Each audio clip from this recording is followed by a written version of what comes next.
We also see that the art helping more of us to explore and build our own sense of identity too, as well as growing our connections with other New Zealanders.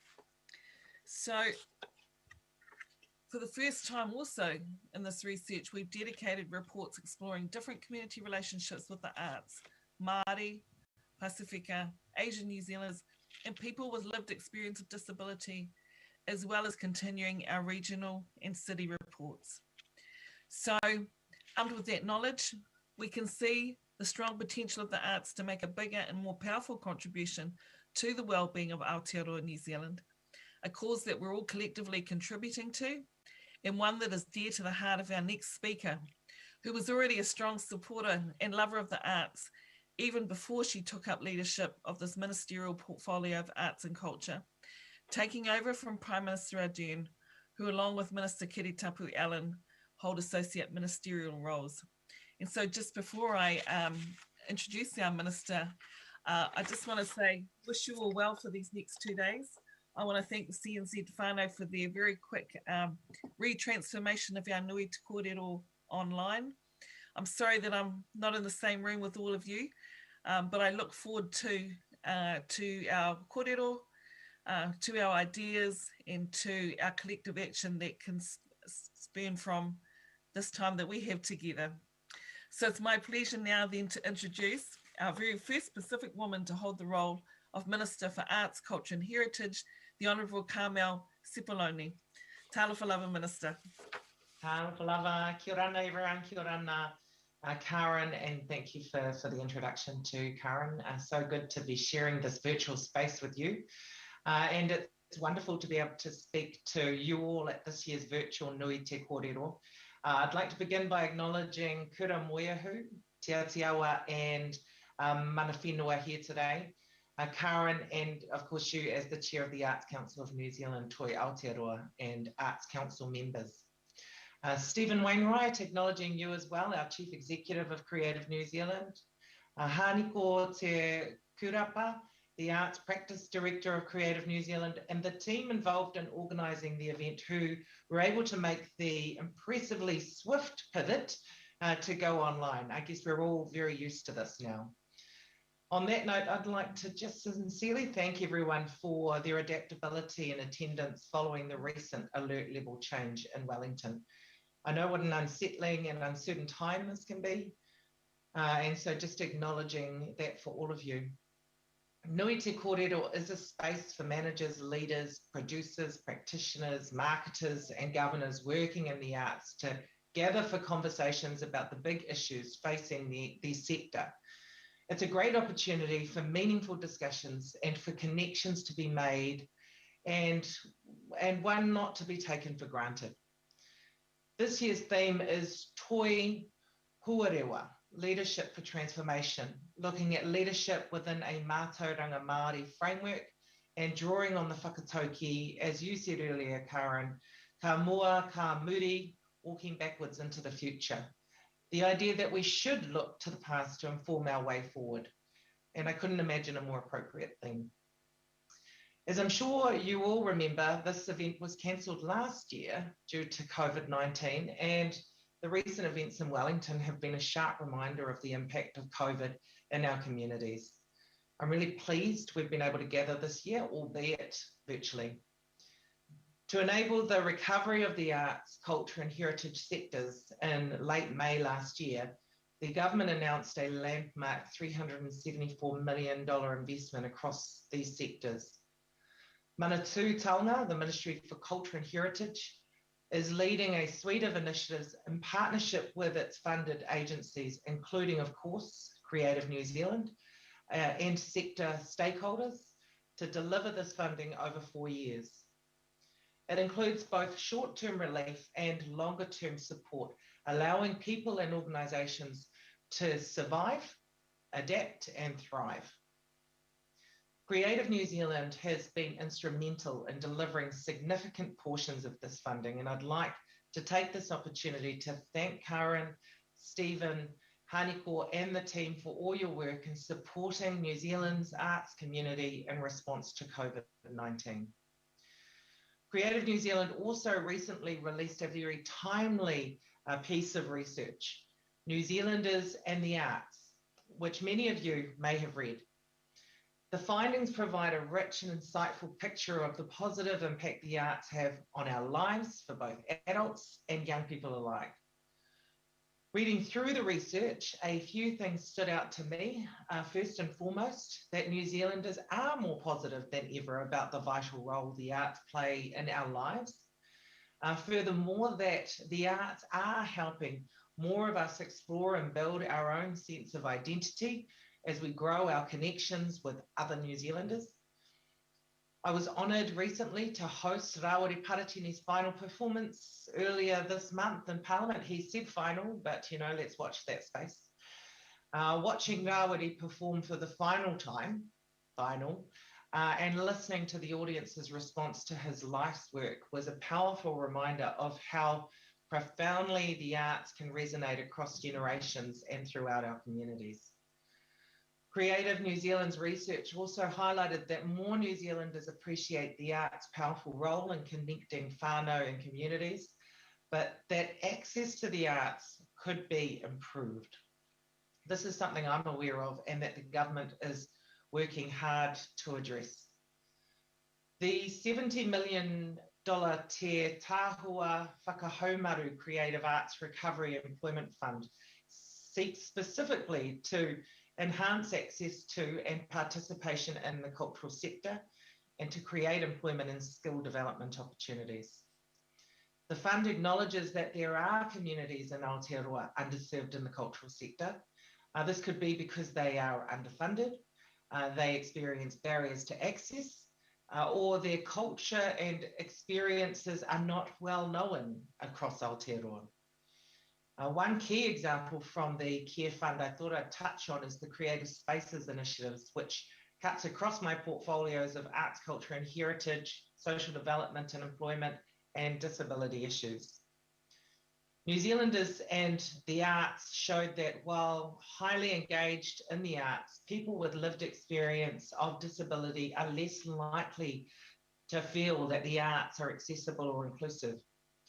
Creative spaces are places in the community where people with mental health needs, disabled people, and those looking for social connection are welcomed and supported to practice and participate in the arts and in their communities. These spaces have been or have an important role to play in enhancing the well-being of people who are all too often at risk of being excluded from participating in their own communities. Funding creative spaces will also support new jobs and expand existing roles to help build a more sustainable sector and skilled workforce. It will enable creative spaces to increase the reach and quality of their services and programs, including into Māori and Pacific communities. Mana Tūtaonga, the Ministry for Culture and Heritage, has partnered with Arts Access Aotearoa, an organisation with strong knowledge of creative spaces and established relationships to support the application process and successful recipients over the longer term. It's an exciting and potentially very powerful initiative that I'm especially proud of, and acknowledging our creative spaces, because the reality is that many of them have operated off the smell of an oily rag for years, if not in some instances decades. Looking at the program for the coming 2 days, I see some exciting events, workshops and keynotes lined up. I hope this proves a productive and enjoyable conference. In fact, I'm sure it will prove a productive and enjoyable conference. It is my pleasure now to officially open Nui Te Korero 2021. I'm looking forward to the keynote panel discussion up next. Nō reira, tēnā koutou, tēnā koutou, tēnā koutou katoa.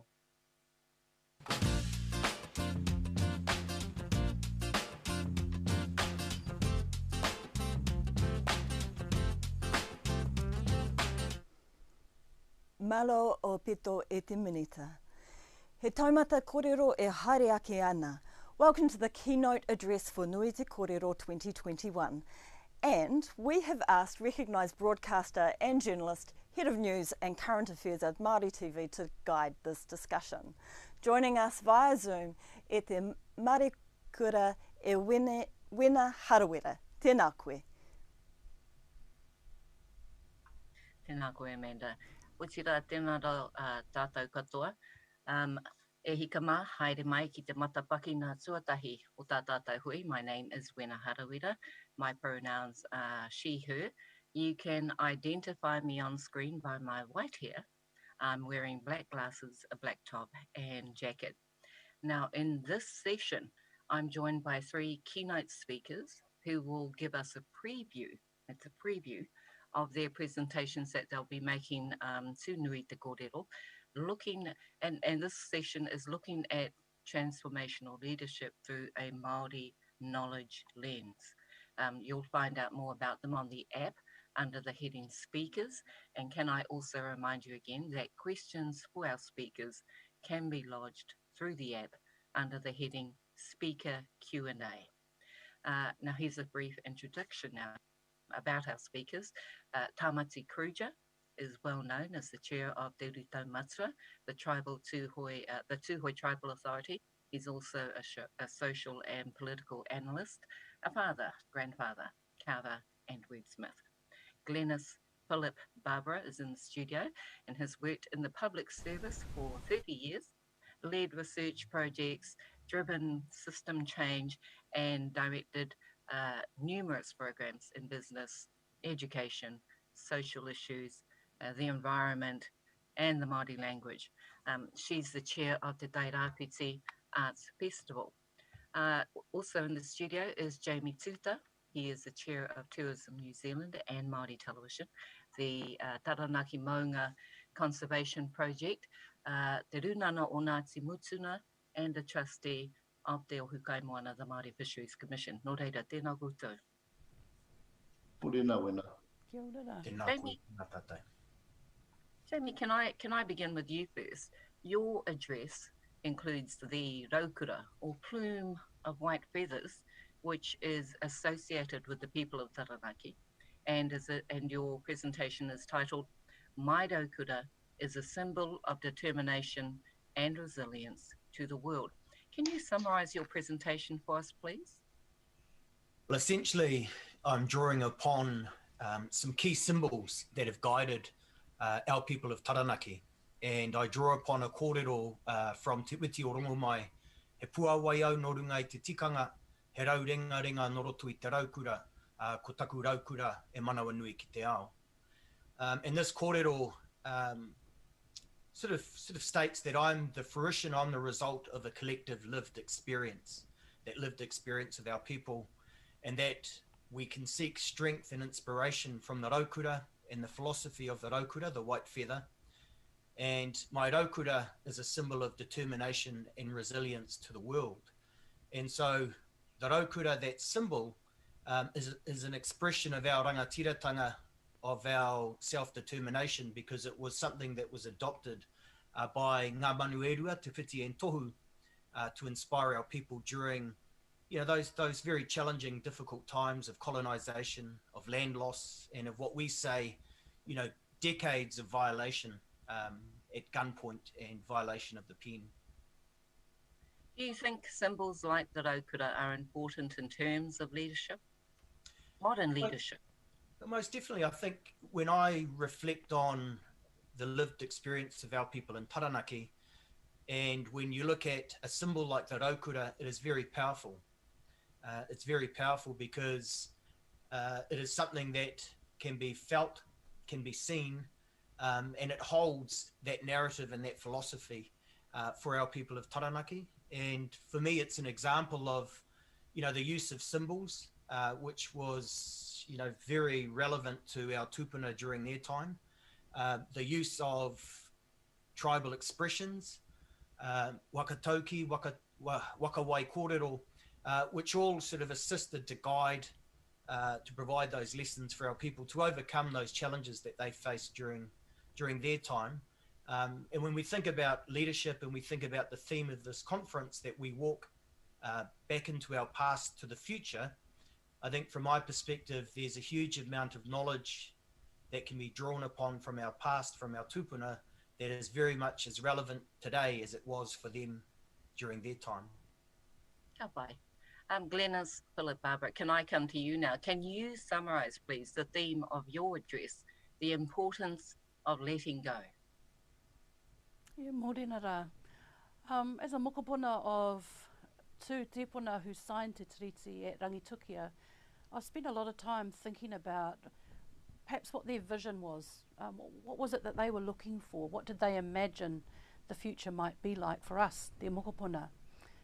And then, of course, I've studiously studied all of the words that Moana Jackson has uttered over his lifetime, looking for that framing, that beautiful framing of relationship, and looking for evidence that actually a peaceful coexistence between Māori and Pākehā and tauiwi katoa is possible.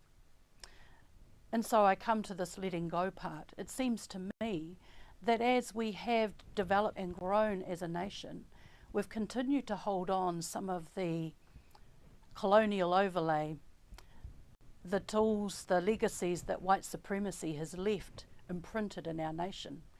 And I'm really asking us to think about, to be much more conscious about what these things are and to let them go. We really need to let them go if we are going to move forward towards this vision that our tipuna carried with them into signing this piece of parchment in 1840. Then we have to let go of those things, those toxic waihotanga of colonisation and white supremacy. Now, one of the things that you just talked about, you mentioned, was living the values of our tipuna or ancestors.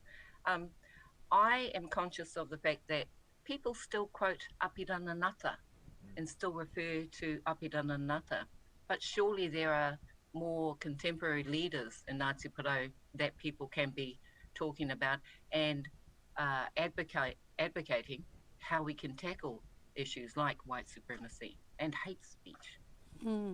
So many. I mean, my mind immediately leaps to Auntie Kiri Ka and everything that she contributed to the arts community and her practice of radical inclusion, you know, or radical acceptance of people in everything that they brought, and the way that she would organise the maho for a tangi.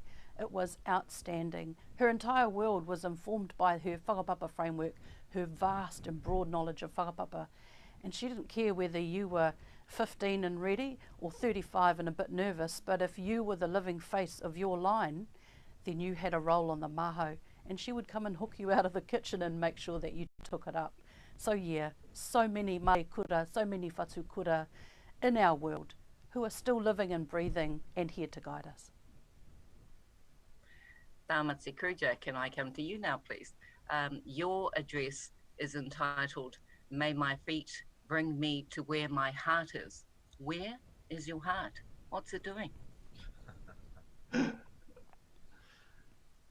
Some people argue I may not have one there when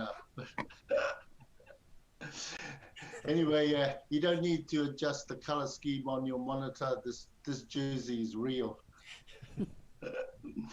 Hey, I think the riches of our heart can be, I think, misplaced, but they can never ever be stolen.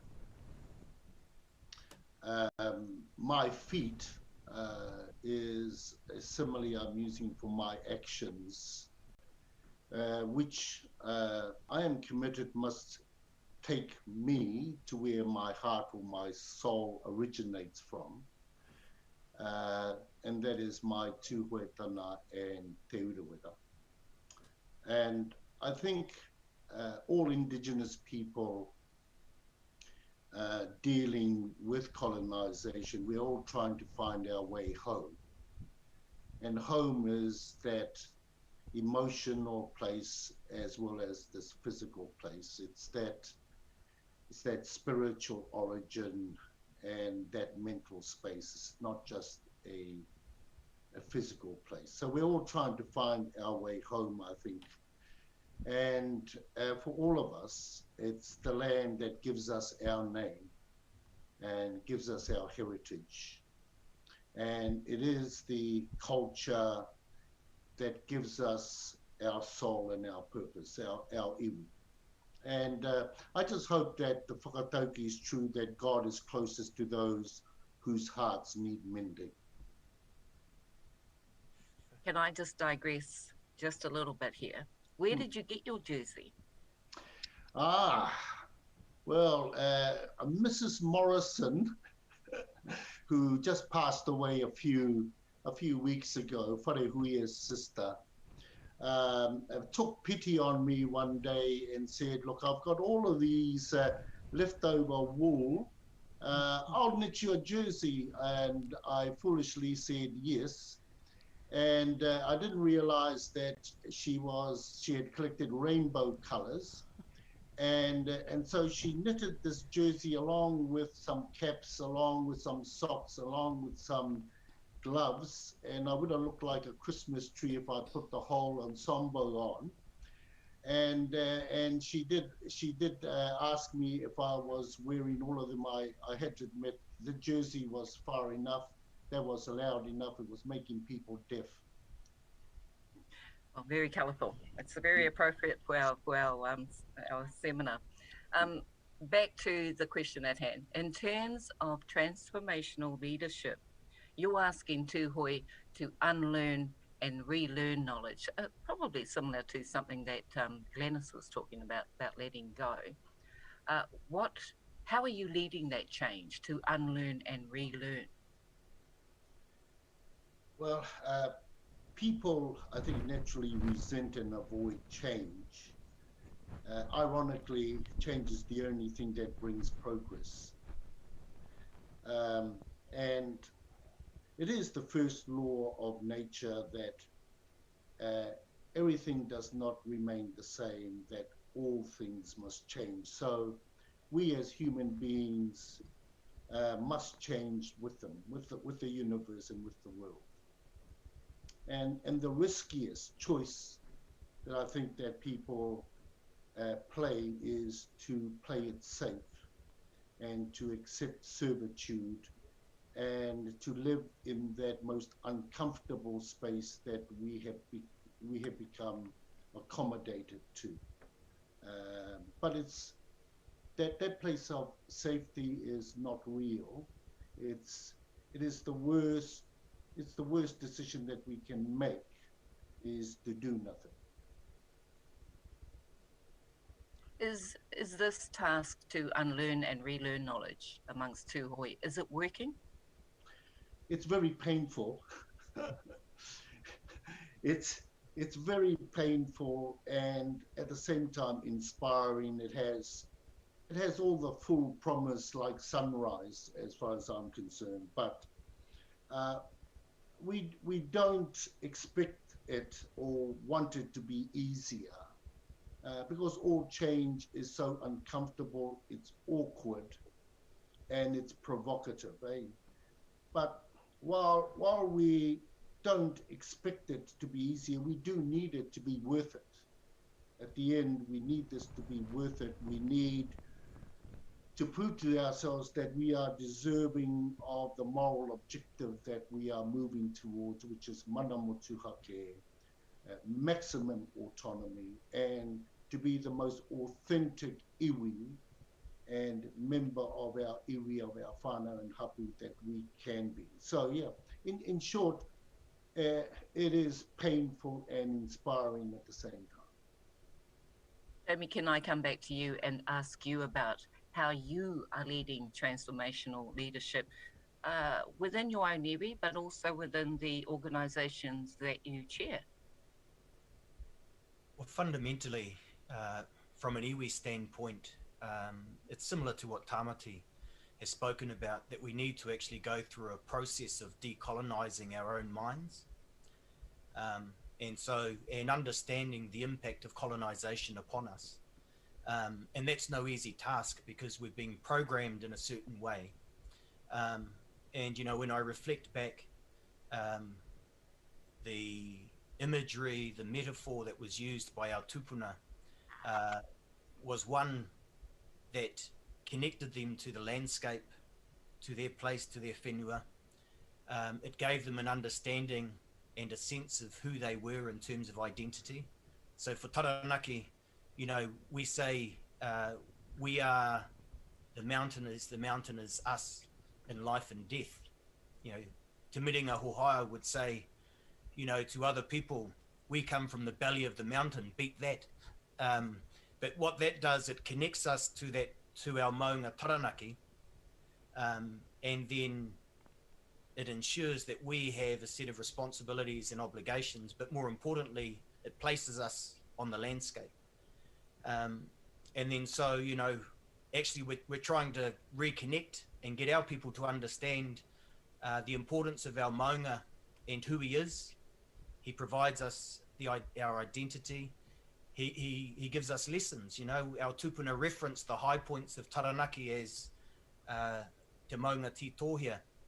And it reminds us that, you know, from time to time we need to go to those high points because it's not full of the clutter of this everyday world that we have, and it gives us the opportunity to find clarity and to get higher thinking. They referred to Taranaki as the manawa whenua.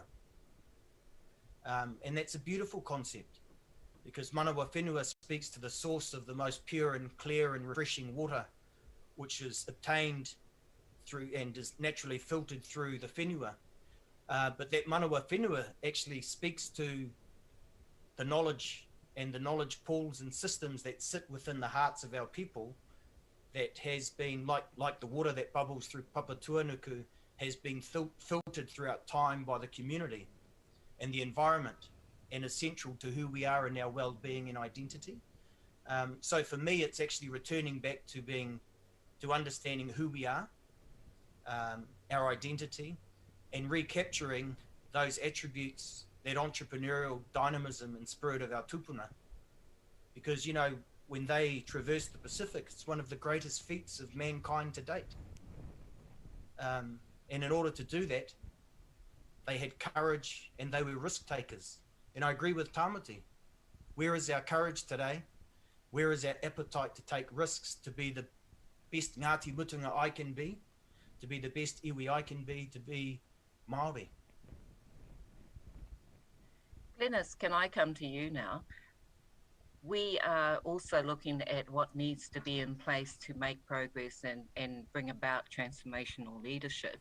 I remember reading about you that when you first enrolled at Massey University to study, you had 3 toddlers in tow, 1 child holding your hand, 1 in the pram, 1 in the backpack. Baby number 4 arrived in the final year of your degree, so you're no stranger to challenge. How do you put things in place? How do you make change happen with so many things happening in your life?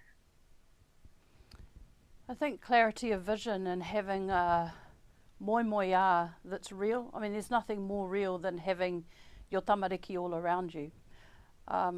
Because as we are, you know, folding the washing and making the kai and doing all the other things that we do as parents, we're also thinking about their future and the kind of the world that they will inherit. And this is where I begin to ponder and think about all of those, the earliest kōrero, the earliest pūrākau that we all share actually across te mato te whenua. And I think about the importance of the creative spirit in pushing the boundaries, pushing forth, embodying the kind of courage that our tūngani are talking about. You know, when the atua were cramped between their parents, I'm sure it wasn't the studious, bookwormy one that spotted that shard of light under the armpit and gathered a little tira and headed off to explore what it might be. I mean, I think the creative energy, the creatives of our community have a huge role to play. So when I think about our babies, when I think about their future, I know that if we're going to emerge from the darkness of colonisation, then our creative spirit will surely be holding the torch and leading the way. We have 2 questions from our participants. Can I come back to you again, Glenys, to answer this first question? How is mātauranga Māori important for the arts sector? I think it's critical. Mātauranga Māori holds the heartbeat of this whenua. We as Māori people, whakapapa all the way back to Ranginui and Papatuanuku and beyond. And so the mātauranga informed by those long-standing whakapapa connections, that's where the good stuff is. That's where the vibe is. And it's absolutely critical if we're going to live in this place and call